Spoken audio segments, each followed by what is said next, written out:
عدنا إليكم من جديد في حلقة جديدة من بودكاست رجال تعرف المستحيل، وأولى حلقات سلسلتنا الجديدة ونقول. والنهاردة معانا ضيف عزيز علينا كلنا وهو ليس، كبير مشجعي دورتموند. عامل إيه يا ليس؟ الحمد لله، أنت عامل إيه؟ كله تمام الحمد لله. دايما يا رب. يا رب. خلينا نبدأ في الحلقة على طول وأسألك ليه دورتموند، أو جات منين؟ إيه البداية اللي خلتك مثلا تفكر إن دورتموند ده فريق كويس أنا عايز أشجعه؟ طيب. أول حاجة بسم الله الرحمن الرحيم. البداية كانت في 2012. هي فعليا احنا كلنا ما كناش ممكن بنفتح دبي الرياضية، ما كناش بنشوف عليها اي حاجة. انت كنت في 2012 مشغول في ريال مدريد، مشغول في برشلونة، وتمام يعني. دول اكبر قاعدتين جماهيريتين موجودين بالنسبة للكورة دلوقتي. ولكن في وقت من الاوقات لما فتحنا على قناة دبي الرياضية وانا كنت 12 سنة يعني، فانت لسه في اعز تطورك الكروي يعني. لقيت المذيع بيقول ان في فريق اسمه الجراد الاصفر، وكان يومها كان يعني الماتش كان بيخلص خلاص، وكان افضل لاعب في الماتش اسمه ماريو جوتزي، وده معروف لينا كلنا يعني. المفروض للأسف هو معروف لنا كلنا بسبب الجول بتاع فاينل 2014. بالضبط يعني، هو الجول ده عيطنا عليه كلنا، بس معلش يعني نعديها المرة دي. ماشي عشان تبعك بس. هو بصراحة هو خلانا نعيط كلنا، وبالأخص أنا، بس ماشي يعني. نعديها احنا. طيب. بعد الماتش ده بالذات، ووقتها كان يعني لسه الانترنت جديد، كان لسه انت تقدر انك تعمل سيرش على الفرق ولو كان محدودية التاريخ يعني. فأنا دورت، ويومها يعني لنفس السبب كنت أصلا نازل لوسط البلد يعني، وكنت بدور على التيشيرت بتاعهم يعني. فأنا عارف إن التيشيرت بتاعهم أصفر، فأنا كنت عايزه خلاص يعني. أنا وصلت لحالة إن أنا ماشي، الفريق جديد عليا بعد الماتش وكده، وبدأت أتابع وبقيت حابب إن أنا أجيب التيشيرت خلاص.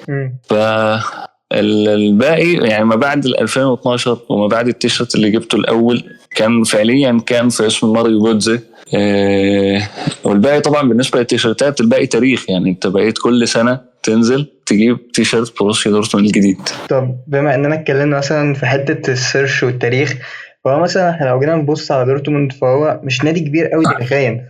فانت مثلا، انا مثلا لما جيت اشجع مانشستر يونايتد، فانا بصيت على نقطة التاريخ، كان في مثلا باكلو، الحاجات دي كبيرة، حاجات علقني. فانت ليه مثلا متمسك بالنادي ده رغم ان تاريخه ما كانش اقوى حاجة، وانت بتمر بمواقف صعبة مع الفريق، اذا كان بطولات بتخسروها حاجات كده؟ بداية متمسك بالنادي. شوف، يمكن ناس كتير بتعرفه بس على هو وصل مثلا نهائي دوري أبطال أوروبا في 2013 قدام بايرن، أو وصل نهائي دوري الأبطال في 2024. ولكن إحنا لو نعود للزمن شوية، فهو دورتموند تاني أكبر أندية ألمانيا يعني تاريخيا ما بعد بايرن ميونخ. بعيدا عن أن بايرن ميونخ هو عامل سطو معين في ألمانيا، بس دورتموند ليه تاريخ كويس يعني. هو بعيد عن البطولات، هو صراحة في البداية هو نادي صاحب قضية من بعد الحرب العالمية الثانية اللي كانت في ألمانيا يعني، وكانت تشمل دول أوروبا بشكل عام. النادي كان عبارة عن يعني أصلا المؤسسين بتوع النادي كانوا عبارة عن إيه؟ كانوا عبارة عن ناس يجي 11-12 واحد كانوا في الكنيسة، وبعد ما خرجوا من الكنيسة وكانوا بيحبوا الكورة وعندهم شغف يعني، قرروا انهم يعملوا نادي كورة يعني. هم فعليا بدأوا من بعد قرارهم من الكنيسة يعني. هم ما وقفوش بس على ان فكرة ان انا يلا هعمل بس وطنشوا الحوار، لا، هم طلعوا وعملوا. فهو صاحب قضية نهر الراين بيوقع ما بين شالكة ودورتموند يعني. انت لما يبقى في ديربي ما بين شالكة ودورتموند، انت بتحس ان في نكهة للماتش، لان الماتش دايما فيه حالات قتل، فيه ضرب مشجعين، فيه فعليا مشكلة السياسة في النهر ده واقع ما بين الحتتين، ما بين دورتموند وشالكة، فهم الاثنين دايما على مشاكل بالنسبة للاثنين. وبصراحة هو كمان نادي أخلاقي بشكل كبير. في مرة من المرات يعني قديما، كان نادي شالكة كان على وشك الهبوط، والانهيار، يعني خلاص هم يحلوا النادي. ودورتموند من الأندية اللي راحت وتبرعت للنادي ورجعته من الأول وجديد، يعني رغم المشاكل السياسية ما بينهم، ولكن هم في الكورة صراحة احنا لو ما دخلناش السياسة فالكرة جميلة يعني، وفيها مواقف شبه الموقف ده ويحسدوا عليه. يعني ما فيش الأندية قليلة جدا اللي عملت الحاجة دي، خصوصا انك تتبرع لنادي انت وياه مشاكل سياسية على طول. فبس ده التمسك بالنسبة لي.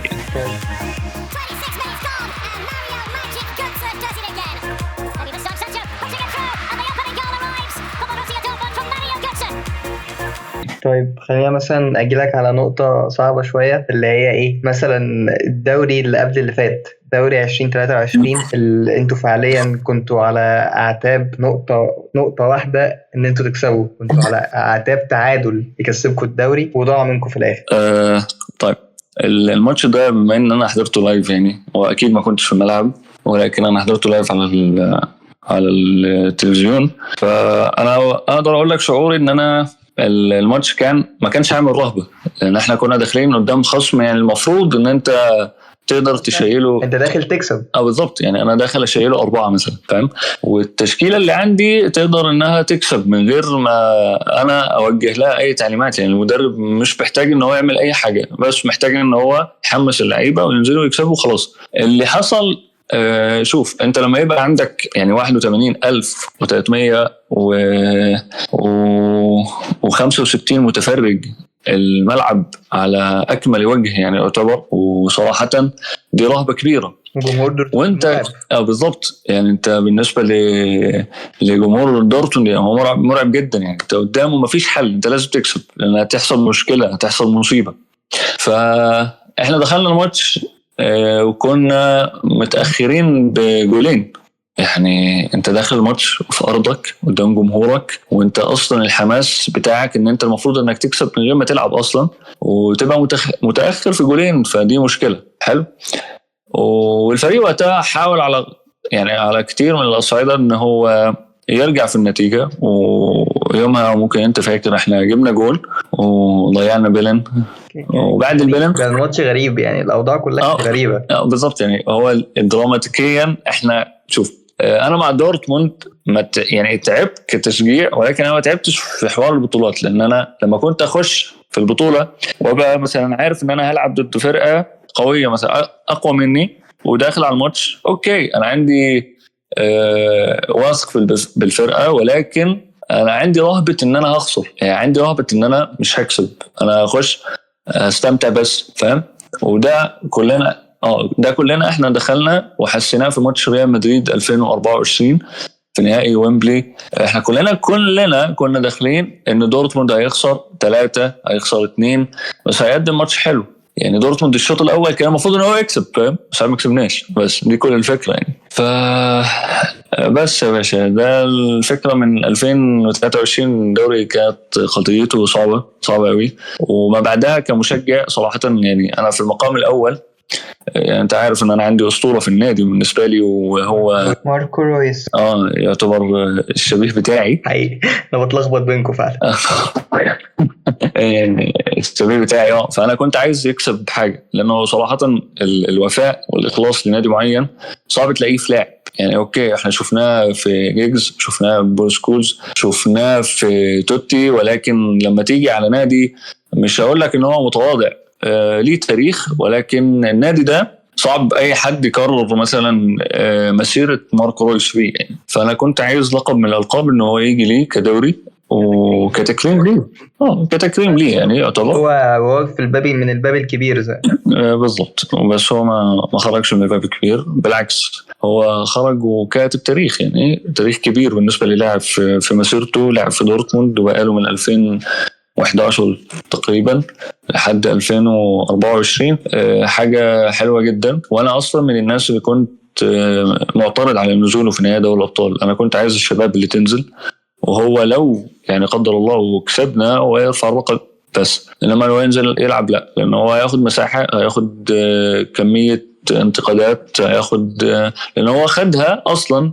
قبل سنه فهو مش محتاج ياخدها كمان سنه، فاهم؟ فبس دي الفكره. انت تقدر تصنف دوري 2023 اللي خسرتوه فرق نقطة ان ده اصعب لحظة في مسيرتك التشجيعية بتاعت دورتموند، ولا في حاجة تانية ممكن تكون اصعب؟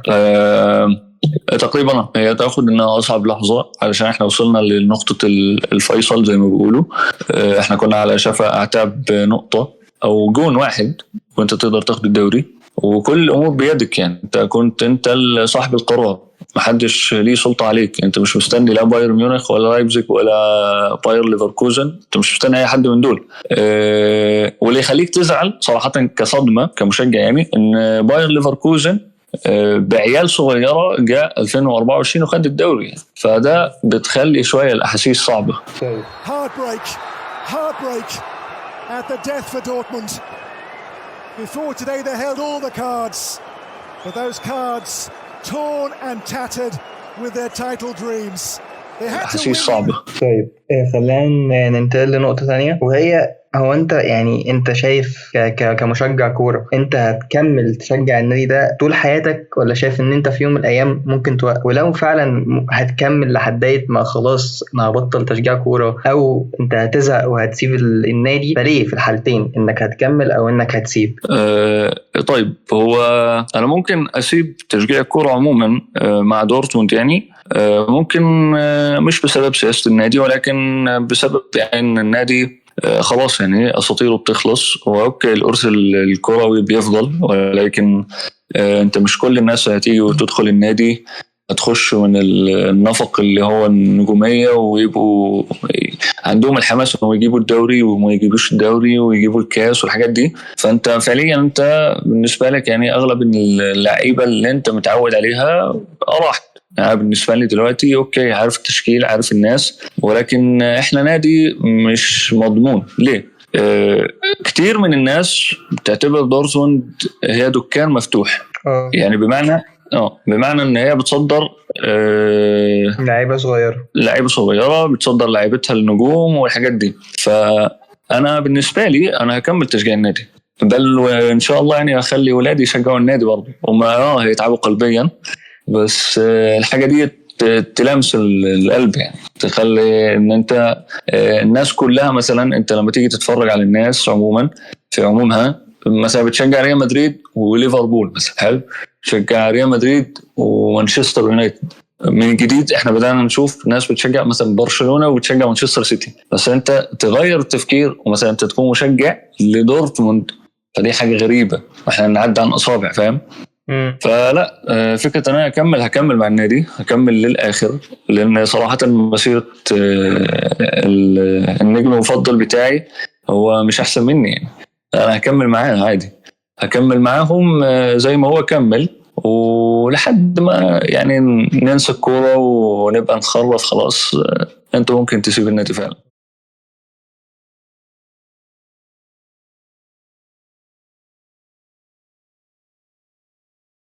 طيب نفكنا شوية من الصعاب والبؤس. ايه اسعد لحظة بقى انت مريت بيها مع دورتموند؟ اسعد لحظة مريت بيها مع دورتموند، طيب احنا خدنا الكاس في 2017 ويومها رحنا لماتش بايرن ميونخ في استاد بايرن.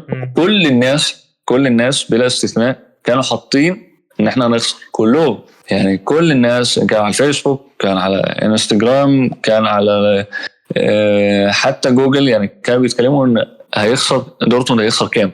فاحنا دخلنا الماتش يومها، المرحوم عثمان ديمبلي كان نجم الماتش، وكتبنا 3-2 ورحنا لنهائي الكاس ولعبنا ضد لايبزيج وقتها وكسبنا يعني.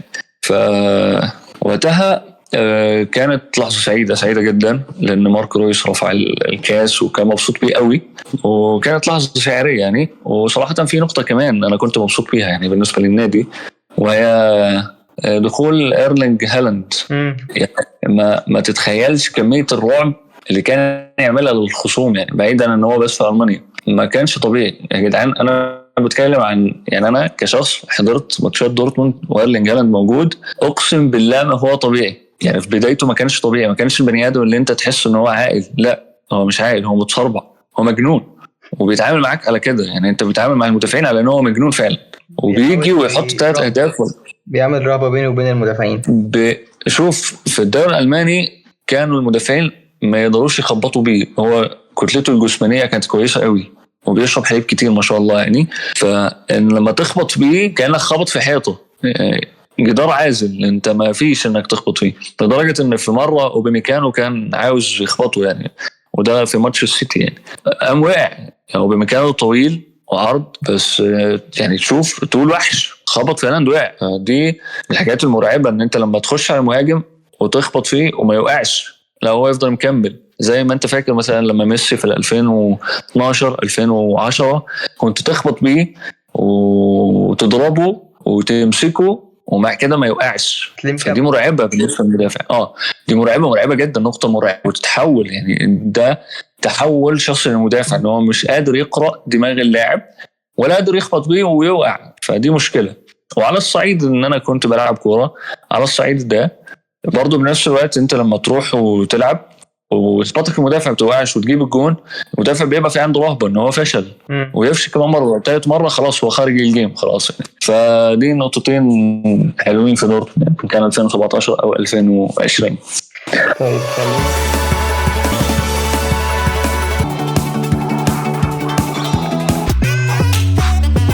طيب خلينا ننتقل من هنا لآخر نقطة ممكن نتكلم فيها قبل الختام، وهو انت شايف مستقبل دورتموند او الناس ازاي؟ شايف السنين اللي جاية ممكن تقدموا ايه جديد؟ ممكن انت شايف اصلا ان في اساسات ممكن تبنوا عليها حاجة جديدة؟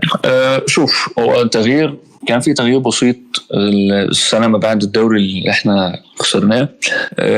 هو لارس ريكن هو صاحب هدف الفوز في 1997 دورتموند بدوري ابطال اوروبا يعني قدام يوفنتوس. فده مدير تنفيذي وده من اعمده الفريق يعتبر، ومدرب الفريق نوري شاهين وده من اعمده الفريق في 2013 2012. فانت في عندك قيمه للاعمده وانت تقدر تطلع حاجه، لان احنا زي ما قلت لك احنا يعتبر احنا دكانه اوروبا. يعني انت يعني برشلونه خد عثمان ديمبلي في 145 مليون، اوباميانج مثلا راح، ماريو جودز راح، عندك لعيبه كتير انت كنت بتشتريهم مثلا سانشو، هالاند راح بقيمه اقسم بالله احنا دفعنا على فيران توريس اكتر من قيمه هالاند للسيتي يعني فاهم. كانت سرقه يعني 55 مليون ل 70 مليون دي تفرق قوي. فلا النادي قادر اقتصاديا، قادر تنفيذيا، قادر إدارة انه يعمل أعمدة، وفي لعيبة كويسة في النادي حاليا كويسة قوي كمان، وهينافسوا على الدوري السنة دي يعني مش هيبقوا نادي صعب. يعني احنا عملنا 5 صفقات، ال5 صفقات مهمة للفريق، وجبنا ممكن انتوا مش متابعين الدوري الألماني قوي، ولكن في كمهاجم من شتوتغارت اسمه جيراسي ده خلص الدوري مش عارف بكم هدف ولكن فوق 20. فدي حاجة كويسة. ولا فيه، وبالنسبة لفكرة ان احنا دكانة اوروبا فاحنا دكانة فعلا، ولكن احنا استثماريين، بمعنى ان انت قادر من البيع والشراء تظبط ناديك. لان زمان كانوا يحافظوا على النجوم، فالنجوم قلبت على النادي، ولما قلبت على النادي أصبح مديون. لما أصبح مديون ما يقدرش لا يدفع قيمة ولا فواتير ولا أي حاجة، ولا كهرباء ولا مية ولا أجار ولا أي حاجة. فاضطرينا أن حد يساعدنا علشان نرجع ونقف على رجلينا. فأنت حاليا تستثمر، واللي عايز يفضل يبقى موجود مش عايز يغير الدوري بيفضل معاك، لأن الدوري الألماني يعتبر دوري مش من دوريات الصفوة يعني زي الإسباني الألماني والإنجليزي عفوا، دول الاثنين يعتبروا فوق أي حد، فالألماني يعتبر رابع ولا خامس ما بينهم. فبس أنا مبسوط قوي بالحلقة دي، كانت حلقة جميلة قوي. دايما المستضعفين في كرة القدم حكايتهم أحلى بكتير من الناس اللي بتكسب دايما، اللي هم مش احنا في كل الأصعدة، لا دورتموند ولا يونايتد. أنا اتبسطت معاك قوي يا ريس. ربنا يخليك من زي حبيبي.